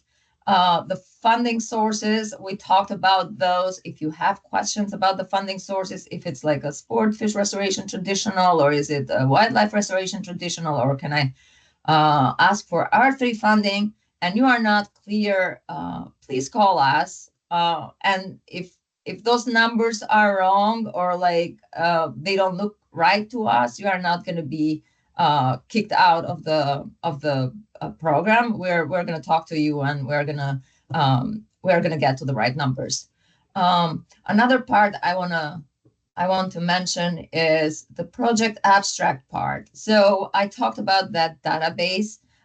This is where I get that information, the summary that I put in my in the database there, that explains what all your project is about. Also, this is simple. It's just like copy paste from your template. As Karen went through there, the very first part is the project abstract summary public description. All you have to do is copy and paste, and that's it. And honestly, it takes like 3 minutes to download everything you need in this portal. It's like really simple, really easy. The next part of the portal is the downloads. And you have the project statement we went through, and then you have the budget narrative and the table. They are going to be two different documents. You are not going to put them all in one document. It's going to be two different documents. The project statement, the proposal is going to be one document, and then the budget is going to be one document. You just drag them here, two documents, submit, mark as complete, and submit, and you are done. Unless you see those circles on the side, on the right side, all green, your proposal hasn't been submitted.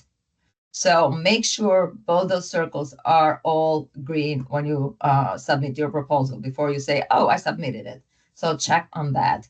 And I think that's Silvana, all that I have. Yes.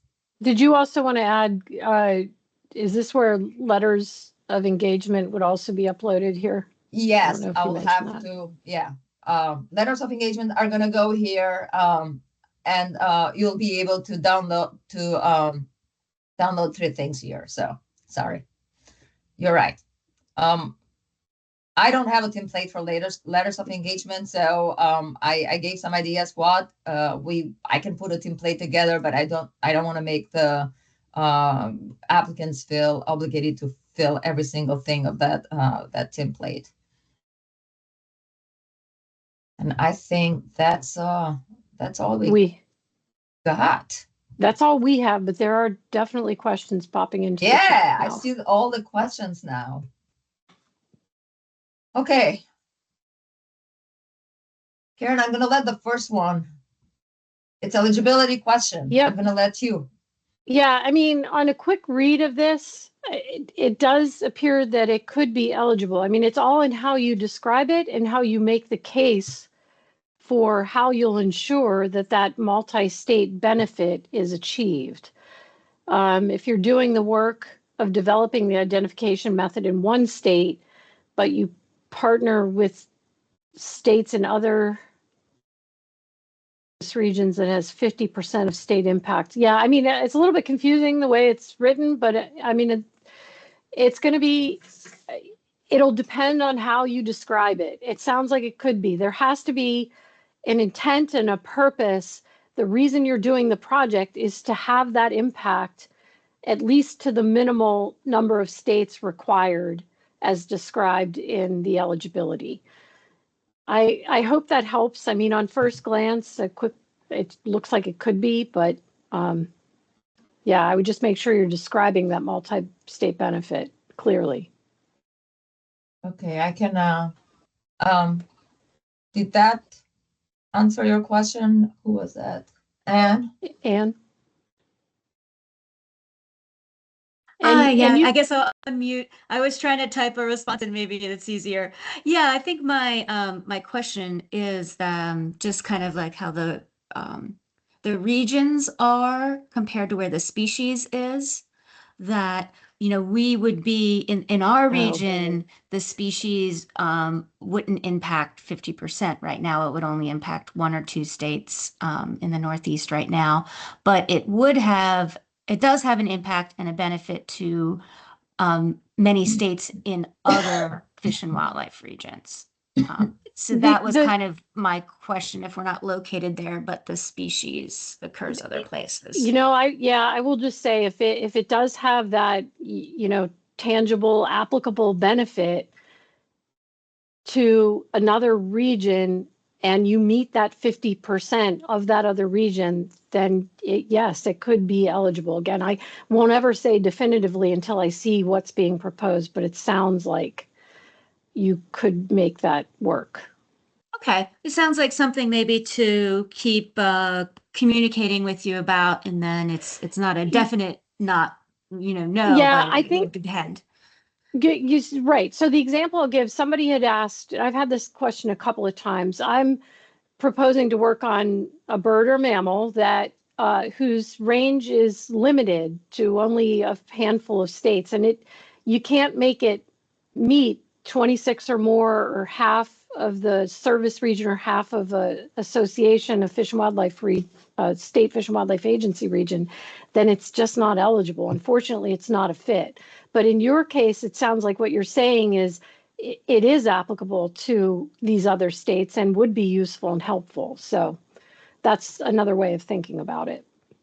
Yeah, that's a good way to summarize it. It would be helpful for others as well as us, but just maybe not in our specific region. Right. Okay, great. Thank you for talking through that. I appreciate it. You're welcome. Yeah, Susan? Yeah, thank you so much. So in the R3, when you talk about, recruitment, retention, reactivation, sometimes in some of these activities, retention in a particular group is the challenge.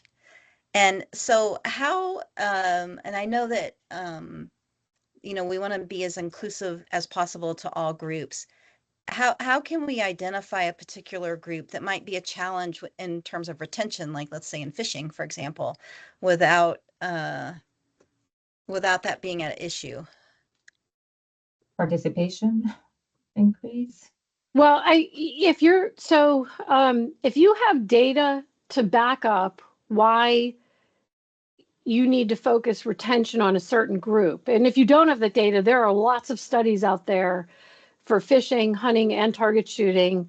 The Council to Advance Hunting and Shooting Sports has a clearinghouse of R3 reports and studies. So I don't know if your question is, how do you show the need? Well, you could cite those sources and find out who you should be focusing on. Market data will often identify where what a target audience could be. If you're asking, you already know that, but how do you support targeting a specific population or geographic area? Then again, I would just say, just cite the science, cite the studies that show that that's the need. Does that help? Okay. Yeah, that does help. Thank you. Okay, you're welcome. We have quite a few in the chat there too. Yeah. So okay. I thought it was related to what we were talking already. So, but let's move to the next one. If you're requesting funds from 2 different funding sources, does the amount you can request from each source change, and does your proposal get reviewed by each review panel? The amount, again, it doesn't have to be 50-50. It can be 20-80, 25-75, or we can come back to you and say, we don't think that's right ratio. You might have to change it. And it gets reviewed by the review panel under the priority that you submitted your proposal. If you remember those 4 strategic priorities: conservation and science, R3, capacity building. If you, each of those have a review team. So in whatever review, under which priority goes, that's the review team that reviews the proposal. How does the amount you can request change if you submit a multi-year proposal? If we didn't talk much about multi-year proposals, but if you are submitting a multi-year proposal, you are going to write the budgets for each year. So you're not going to say that I'm requesting 2 million for 5 years, for 3 years, 2 years, whatever, and this is my budget. You have to specify what are you requesting for each year. So, and each year it's going to have the same, the same thing. You're going to decide what you are going to, how are you going to, you're going to decide on that ratio, like what. So, well, Silvana, I think maybe the ceiling applies to the year. So if it's like a 2-year project and there's a $625,000 ceiling for traditional multi-state funds, that's per year. Yeah, but I thought we were not talking about ceiling, but that's correct. For the ceiling as well, it's applied per year. Okay. Did that answer your question, Casey? Yeah, that answered part of it. The other aspect of my question, though, was about I guess, the ceilings, if you're addressing more than one strategic priority as well. So is it still the year-by-year ceiling for each priority? And then if you're addressing 2 or more, is that reviewed by each review panel if it's addressing separate priorities? A lot of proposals we receive can address more than one priority, but you are going to have to decide which priority we are going to submit that proposal under. So, yeah, it's just going to go under that priority. Okay, so you only state one strategic priority to address. Correct. Yeah, and the ceiling applies to the year and the whole grant. There's not a ceiling for each one of those funding sources. Yeah. Well, R3, I should say. R3 and traditional are different. R3 is $1 million is the ceiling, and traditional is 625, which is in the NOFO. Yep. Are there any particular hot or needed R3 research topics for which grant money is available? We do not have those hot topics. The best to find the hot topics is talk to states. That's what this program benefits. The other thing is that probably starting next year, we'll have like kind of like narrow those priorities, and we might have some hot topics. But for this cycle, not hot topics. The that's the answer I got. Okay. You listed most are granted 50K to 350K. Can you give an example of multi-state grant that did a project for 50K? Seems really low. Some applicants have other fundings and all they need is 50K. So other way you can like go in that database and maybe you can see examples of those grants, but we don't receive many of those. It's probably like one per year. So it's not like we just put that number there. And I should add, if you are requesting multi-state funding to pair with another federal funding source, that's something you have to be very, you have to describe and be transparent about in your application. That's actually part of the required statements. It was noted that the project narrative was due September 22. Is that, yeah. Can I answer take that? this is like a chronic. So project narrative is the same as project statement, is the same as proposal. We got to get better about just picking one statement. So we sometimes forget that it confuses applicants, but yeah, project narrative is the same as a project statement. The project narrative, project statement, whatever you want to call it, is due September 22nd to AFWA in their portal with the budget narrative and budget table. Okay. We are planning to hire a contractor, but don't have one identified yet. How do we handle that in initial submittal? Identify use of a contractor to be decided and provide an estimate of contract costs in the budget. That may be subject to change, but should be in the ballpark. Thank you. Yeah, you don't have to have like a name for the contractor, but as long as you are sure if it's a contract or a sub-award, that's the important part, as Karen mentioned. You just put to be decided. And then the cost, yes, it's a ballpark, but I would say stay on the high side because once this is approved and awarded, we cannot change that budget for you. That's the budget you're going to use. So just be careful with what you put there for the contractor. Perfect. It looks like we answered that. Can you share more about projects on wildlife viewing not being eligible? The floor is yours, Karen. So wildlife, the funding source, wildlife restoration and sport fish restoration, well, I'll just focus on wildlife restoration. The excise tax that's generated is coming from firearms and ammunition and archery equipment, and states in particular issue hunting licenses that serve as match for that. So the program in general under the Wildlife Restoration Act is focused on those activities, and that's why you're also seeing eligible species limited to mammals, wild birds and mammals under wildlife restoration. The second part of your question, would it be possible to propose a project that addresses other priority areas and on target species by working with wildlife viewers as the main study population? I guess this is one of those things where it depends. It's hard. I can't say yes or no until I see what the concept or what's being proposed, a little more detail about that. Yeah, if you want to talk about that more, we can have a conversation about that, but it's really difficult to answer.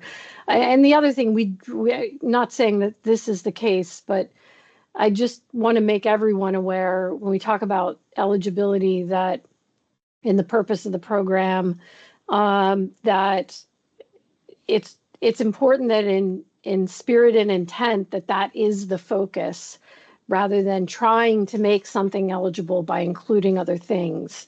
And that often comes across in the purpose statement where you're succinctly saying why you're doing the project. And yes, again, like I described with working on other species that may not be eligible, invasive plants, diseases that are not they themselves, wild birds or mammals, can be eligible. It's all in the purpose and intent and how you describe it and how you're working with, in this case, potentially wildlife viewers as part of the study. So, Kelly, does that help? Sorry, had trouble unmuting. Yeah, that's really helpful. I might reach out to you to just ask another question about our specific idea, just to make sure that it's eligible before we submit. Thank you. Okay, great. Great questions. If your project benefits all 50 states, how many letters of engagement do you recommend obtaining? If you benefit 50 states and in the approach you say that I'm going to work with Virginia and Pennsylvania and Maryland and have a focus groups with them, even though you benefit 50 states, a letter of engagement from these 3 states would be helpful. So again, it's just like if you mention those states in your approach objectives, or if you have a minimum number to benefit enough states for the multi-state purpose. Savannah, just to clarify though, we're really talking about not just the 50 states are being benefited, are they involved? Like, is your project dependent on each one of those states to do something actively with your project? Because the problem is when we see proposals that say they're going to have states X, Y, and Z actively do something with their project, but that state has no idea that they were included in the proposal. So it's not so much the project benefiting X number of states that we need letters of engagement for, but for those states you are going to physically engage in your project. Is that fair to say it that way? Yeah. But like, yeah, if you're engaging them, you're going to put that in your approach as well, right? I mean, you're going to mention. So yeah, if you're engaging them, but benefits are different than can be different than actual engagement and involvement. Does that help, Karen? The other Karen. Karen. Karen asked the question. Sorry. There was somebody with their hand up, and I think Danny. Yeah, Danny was the one that had hand up. Did you? I was just gonna call Danny. Okay. Yeah, I had my hand up. I was had the same question that, do we need the letters from all the states which is benefited or just the engagement? So that's why I put it down. Okay. Thanks. So that was helpful then, I hope. Yeah. Okay. Let's see. Okay, I'll let that NEFAP question to you, Karen. It's Kelly's question. Let's see. Would a method or process other states might use qualify as covering other states to reach the percentage? I have to read that again. Oh, so if you're proposing, right, so if you're proposing to do something for a project and produce something that when the project's done, you're going to ensure other states have access to and will use, does that count? Yes, it can. And again, we are strongly dependent on you as an applicant committing to that and describing how you're committed, how you'll implement that, and how you're committing to ensuring that that multi-state benefit is carried out.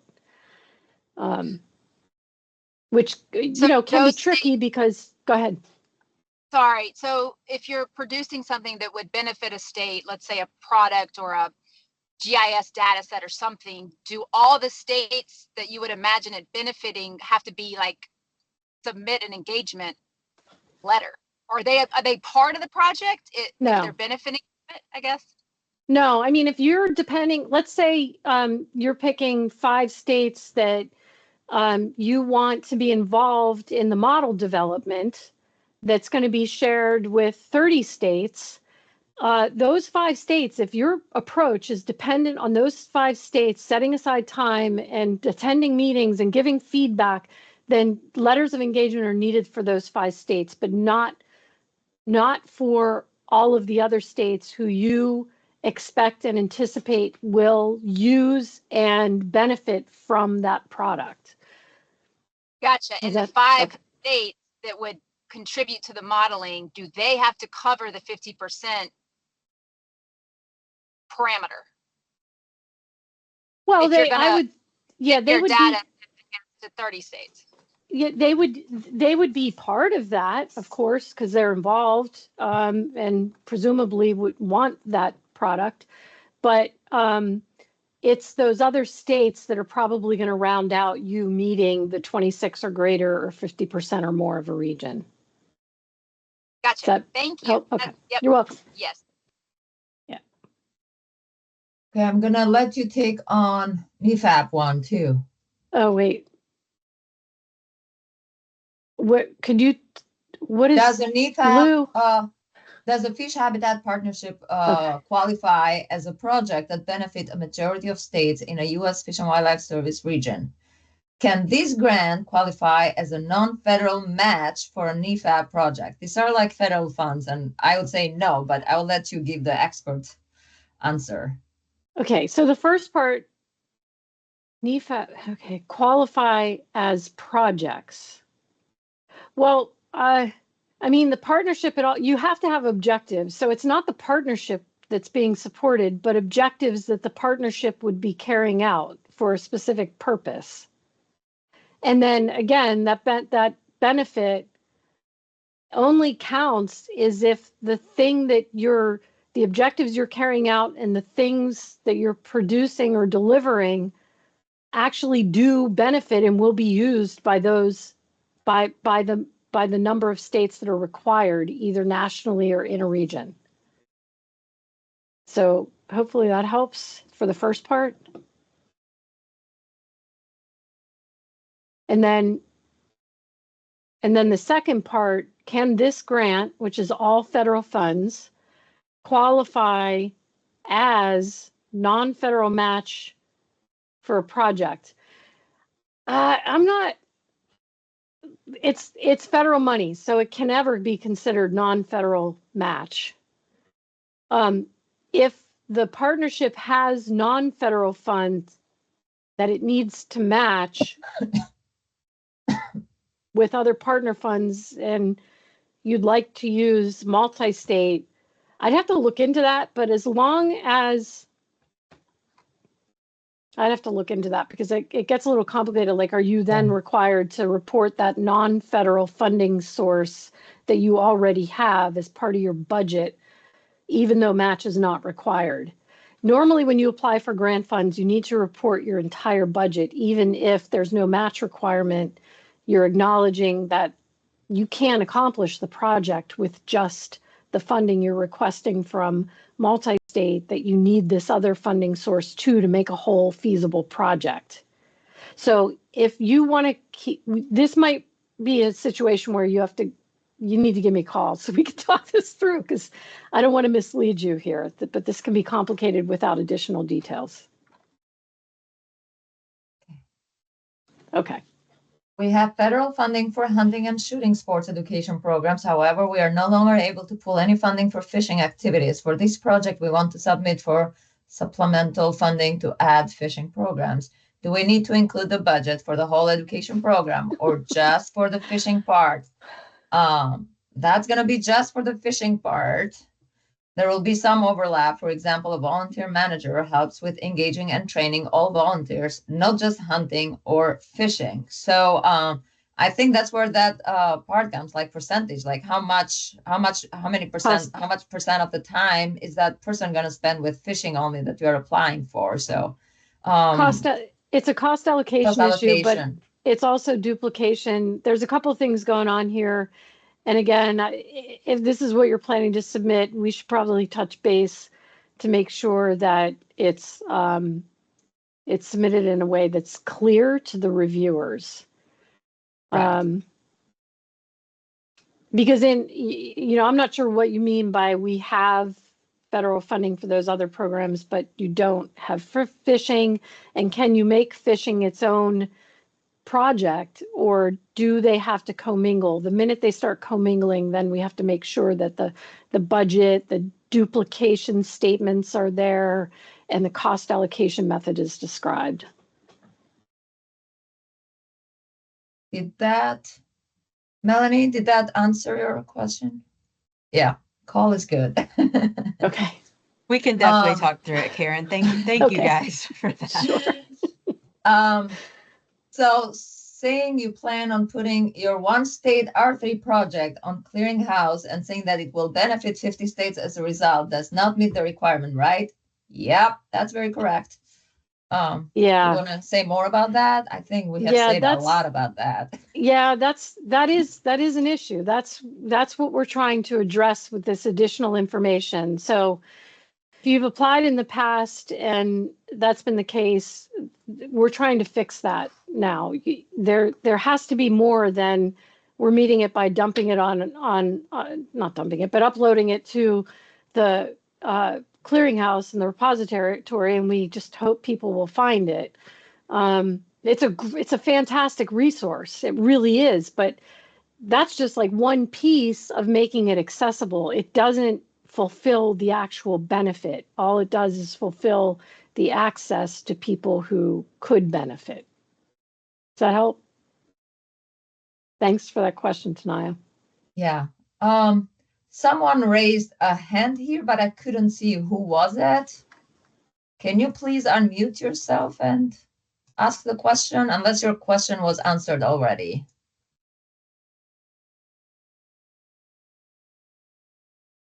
Okay. I am going to go ahead with the last question we have. Well, I actually yes. have just kind of a follow-up to the clearinghouse. You know, for our 3 projects, you know, putting on the clearinghouse is kind of assumed. It has to be there. But if you are able to present it at the conference, if you have a toolkit that you can share with other conferences, that, you know, if you host a webinar on our own, you know, all those kind of things, is that more so what you're looking for? Does that make sense? Yeah, I mean, it's getting there, but it's also another form of access. It's kind of like you can lead a horse to water, but you can't make them drink. And we're looking for ideas in ways that people are willing, not willing, but able to demonstrate that they can get that multi-state benefit on the ground. You know, and you can present, you can call states, you can ask for meetings for states. Doesn't mean they're going to take it up, but what else is there that you could be doing to see or to encourage, to see if they are actually implementing or to further encourage? Because the problem, if we all think about it, is all this funding goes into all these fantastic projects, but they sit, and then some of them are used and some of them are just kind of forgotten about, or people just don't know they're there. So I don't know. We don't have a formula for that so much as we want to see the best of what you all as applicants can offer to help move the needle on implementing the multi-state benefit and not just making it accessible. Yeah, like I would see the conference as a clearinghouse. Like you go present, but how many of those states are gonna like really use that? Or the toolkit, you send it to the states, but like how many of them are not gonna put it in the drawer and forget about it? So it's just kind of trying to figure out, as Karen said. One last question. Yeah. Is it the monitoring question? Because we skipped that one. Yes, I was gonna let you do that. Okay. So can you share more about what might be included in the monitoring section? Is it focused mostly on meeting specific milestones or other monitoring protocols? So yeah, it could be both. And you might, like, if there are monitoring protocols that involve procedures, methods, they really should be in the approach. And you want to put those details there. And then in the monitoring section, you can point to those as well.